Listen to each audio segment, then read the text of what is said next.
வணக்கம். இன்றைய மாவட்ட செய்திகள். தமிழகம் முழுவதும் கடந்த நவம்பர் 4ஆம் தேதி முதல் வாக்காளர் பட்டியல் சிறப்பு தீவிர திருத்தம் தொடங்கி நடைபெற்று வருகிறது. இதில் பல குளறுபடிகள் நடக்கும் என ஆளும் திமுக அரசு அதன் கூட்டணி கட்சிகளும் குற்றம் சாட்டி வருகின்றனர். ஆனால் மக்கள் ஆர்வமுடன் வாக்காளர் சிறப்பு சீர்திருத்தத்திற்கான விண்ணப்பத்தை பெற்று பூர்த்தி செய்து வழங்கி வருகின்றனர். இந்நிலையில் மதுரை ஆரப்பாளையம் பகுதியில் இளம் வாக்காளர்களின் வாக்கை முறையாக பதிவு செய்யாமல் PLO அதிகாரிகள் தவறாக பதிவு செய்து வாக்கு கிடைக்காமல் செய்வதாக குற்றம் சாட்டி தவிக நிர்வாகிகள் வாக்குவாதம் செய்தனர். அதில் யூடியூபில் பார்த்து போல விண்ணப்பத்தை பூர்த்தி செய்யாமல் தவறாக செய்வதாகவும் ஆட்சியை மாற்றும் இளைஞர்கள் வாக்கை தடுக்க திமுக அரசு திட்டமிட்டு இருப்பதாக குற்றச்சாட்டை முன்வைத்தனர்.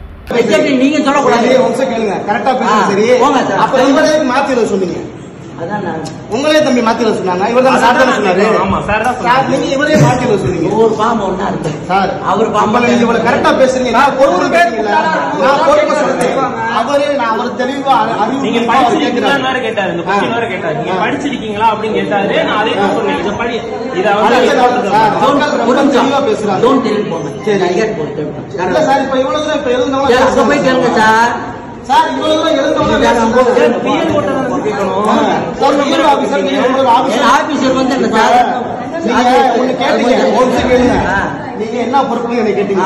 நான் வந்து ஆரப்பாளையம் போயிட்டாரு. எங்க கட்சி தான் எங்களுக்கு இந்த ஏரியால ஒரு பொறுப்பு கொடுத்தா நாங்க வந்து கேட்கிறோம். இந்த ஏரியால இங்க உள்ள ஆபீசர் PLO ஆபீசர் நீங்க அப்ப நாங்க உங்களோட கேட்க முடியும். ஆமா எங்க அதிகாரி என்ன சொல்றோம் நாங்க அதே நாங்க அதிகாரி வந்து மாத்தி நீங்க சொல்றதை நாங்க கேட்க கூடாது சார். அதிகாரி மாத்தி சார் நீங்க சொல்றதை நாங்க கேட்க கூடாது சார். எங்க அதிகாரி என்ன சொல்றோம் நாங்க அதை தான் நாங்க ஃபாலோ பண்றோம். இல்ல சார் நீங்களே ஒரு மாத்தி சொல்லுங்க. அது கூட பதில் சொல்லுங்க. தெரியாம சொல்றீங்க. இவரே மாத்தி பாமே தப்பா இருக்கு. ஏத்ததான் மாறலாம் சொல்லி வர சொல்லுங்க. சார் வந்து கேட்டாரு நீ என்ன அது வந்து ஒரு சொல்லி கரெக்டா கேட்டார்ல. இப்ப இவரோட ஃபார்ம் வந்து இப்ப கரெக்டா ஃபில் பண்ண ஃபார்மையே இவர் மாத்தி ஃபில் பண்ணுங்கன்னு சொல்றாரு. ஏன் அப்படி சொல்றீங்க? அவர் ஒரு ஃபார்ம் தலை மாத்தி எழுதிட்டா அப்படிதான் சொல்ல முடியும். நானே பாத்தீங்களா அவர் என்ன ஓடிருக்காரு. கரெக்டா நீங்க சொல்லக்கூடாது. அதிகாரி போட்டு 7ல வந்து 87 மேல படுத்திருக்காங்கல்ல அவங்க பூரா 2003 தம்பி இந்த இடத்துல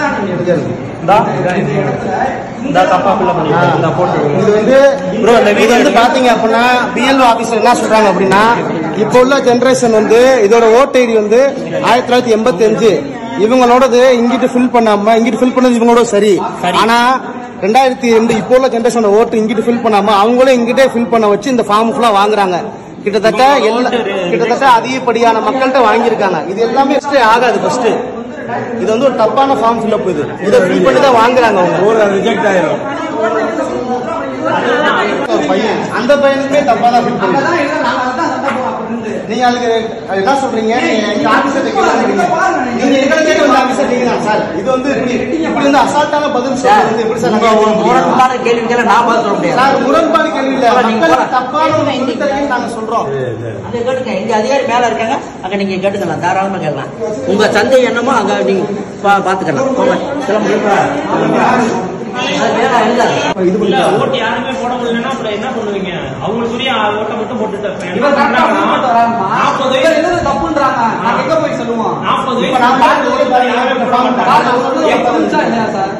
இந்த ஆட்சி மாத்திரவே வந்து யங்ஸ்டர்ஸ் ஓட்டு. யங்ஸ்டரே யாரும் ஓட்டு போடலன்னா எங்கிட்டு போறது?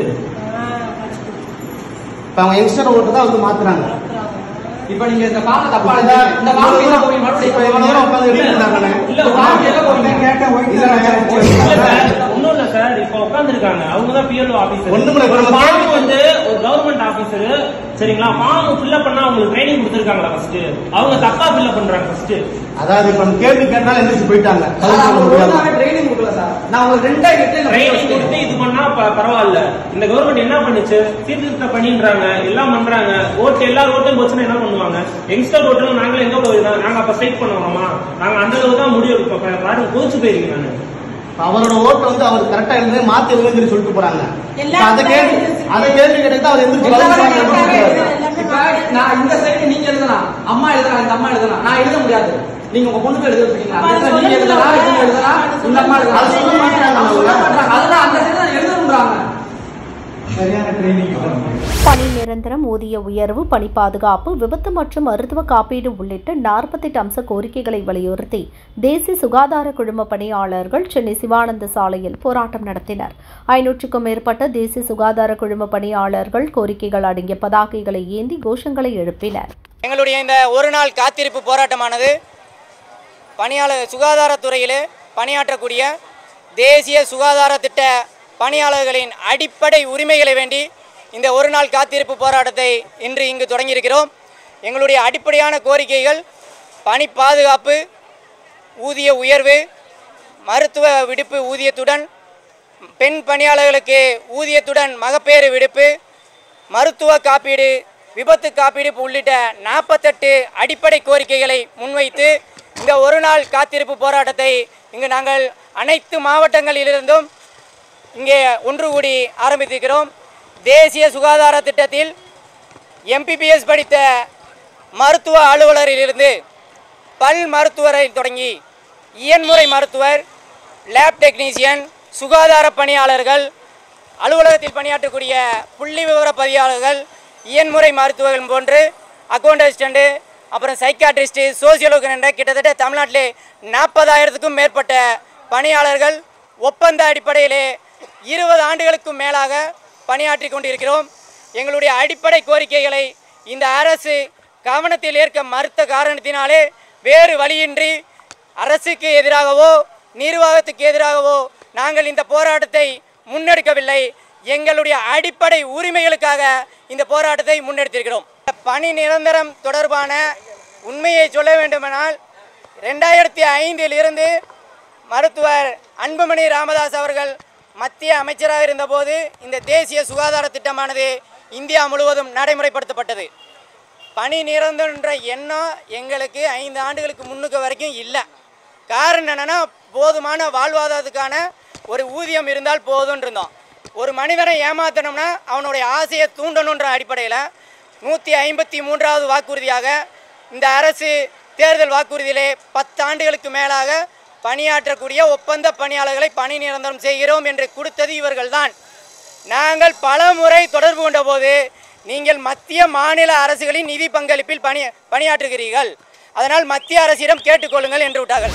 புதுச்சேரியில் 2 நாட்களாக கனமழை பெய்து வருகிறது. இதனால் கடல் மிகுந்த சீற்றத்துடன் காணப்படுகிறது. காற்றின் வேகம் அதிகரித்துள்ளதால் கடலில் ராட்சச ஆக்ரோஷ அலைகள் வருகிறது. இதனால் டூரிஸ்டுகள் கடலில் இறங்க மற்றும் குளிக்க தடை விதிக்கப்பட்டுள்ளது.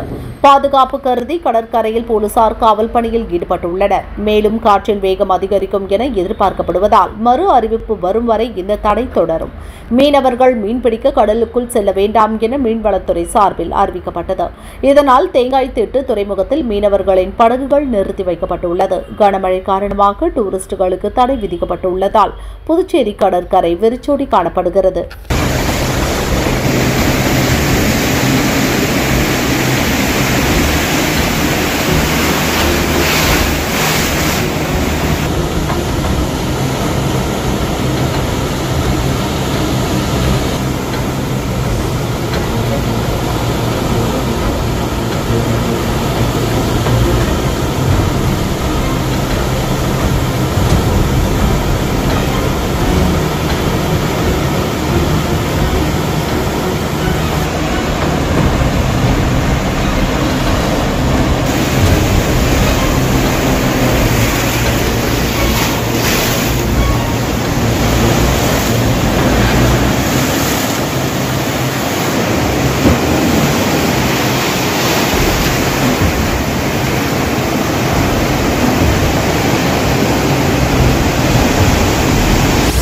மதுரை மாட்டுத்தாவணி அருகே உள்ள தனியார் உணவகத்தில் மதிமுக பொதுச் செயலாளர் வைகோ தலைமையில் ஜனவரி 2ஆம் தேதி திருச்சியில் தொடங்கி 12ஆம் தேதி மதுரையில் நிறைவடையும் மதிமுகவின் போதைப் பொருளுக்கு எதிரான சமத்துவ நடைப்பயணத்திற்கான தொண்டர்கள் நேர்காணல் இன்று நடைபெற்றது. நான் அரசியல் பேச வரவில்லை. என் பேச்சை பதிவு செய்ய முடிந்தால் பதிவு செய்து கொள்ளுங்கள். அரசியல் இல்லை சார். சார், இப்போ இந்த அளவுக்கு இளைஞர்கள் நீங்களே நேர வந்து பார்த்து சேர்த்து சொல்றது காரணம் வந்து கரூர் சம்பவத்துக்கு முன்னாடி அதெல்லாம் கிடையாது. அரசியல் பயப்படுத்தல் அதெல்லாம் கிடையாது. நீங்களும் அவசரப்பட்டு முடிவு கூறாதீங்க. இதற்கு முன்பு நான் நடத்திய நடைபயணங்களிலும் நானே தான் தேர்வு செய்தேன். 1200 பேரில் 330 பேரை முதல் இதுக்கு நான் செலக்ட் பண்ணேன். நானே தான் கேள்வி கேட்பேன், பதில் சொல்கிறத வச்சு மார்க் போடுவேன், நானே தான் செலக்ட் பண்ணுவேன். என்னால் அவங்கள ஜட்ஜ் பண்ண முடியும். இவன் சொல்கிறது பொய்யா உண்மையா, இவன்கிட்ட கெட்ட பழக்கம் இருக்கா இல்லையா என்பதை நான் சோதித்து பார்த்தா அணியில் சேர்ப்பேன். இளைஞர்கள் சரியா அரசியல் படுத்தணும் அப்படிங்கிறது அரசியல் படுத்தல, ஒழுக்கக்கேடுகளிலே இருந்து இந்த இளைய தலைமுறையை பாதுகாப்பதற்காக. சார், இதுல அரசியல்லாம் ஒண்ணு இல்ல. நீங்க கூட்டணி கட்சியில இருக்கிறதுனால நீங்க கேட்கிற கேள்விக்கு பதில் சொல்ல நான் தயாராக இல்லை. உங்களுக்கு விருப்பம் இருந்தால் நான் சொன்ன செய்தியை எதை போட முடியுமோ போட்டுக்கொள்ளுங்கள். மற்றபடி என்ட்ரி பார்த்தா எந்த கல்யாண வீட்டுக்கு வந்தால் என்ட்ரி கேட்டாலும் கேள்விக்கு பதில் சொல்லத்தான் செய்கிறேன். அரசியல் கேள்வியா பதில் சொல்லுவேன்.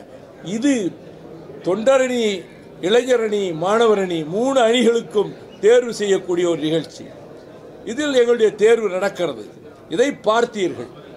உங்கள் மனதிலே நாங்கள் செய்வது நியாயமாகப்பட்டால், நல்ல நோக்கத்தோடு செய்கிறான்னு பட்டால், எத்தனை நடைபெறுவதற்கு ஒருவன் மயங்கி கீழே விழுந்திருப்பானா, ஒருத்தன் உடம்பு சரியில்லைன்னு விழுந்திருப்பானா, அவ்வளவுக்கு உரிய பாதுகாப்பை செய்து நான் நடத்திட்டு வந்தேன். யாருக்கும் பொதுமக்களுக்கு எங்கேயாவது இடைஞ்சல் உண்டா? பாதுகாப்பு தான் இருந்தது. டிராஃபிக்கை நாங்கள் தான் ஒழுங்குபடுத்தி கொண்டு போனோம். ஆகவே அந்த நடைபயணங்கள் முத்திரை பதித்தவை. அதே மாதிரி தான் இப்போயும் செய்வேன். சார், நீங்க எல்லா அரசியல் கேள்விகளுக்கும் பதில் அளிப்பீங்க அப்படின்றதுனால நீங்கள் வரலன்னாலும் நான் கவலைப்பட போகிறதில்லை. உங்களை நான் ப்ரெஸ் வந்து பார்க்கணுன்னு கூப்பிட்டலாம். இங்கே நீங்கள் பாருங்கள், விதண்டாவாதமான கேள்விகளுக்கு வைகோவிடம் பதில் கிடைக்காது.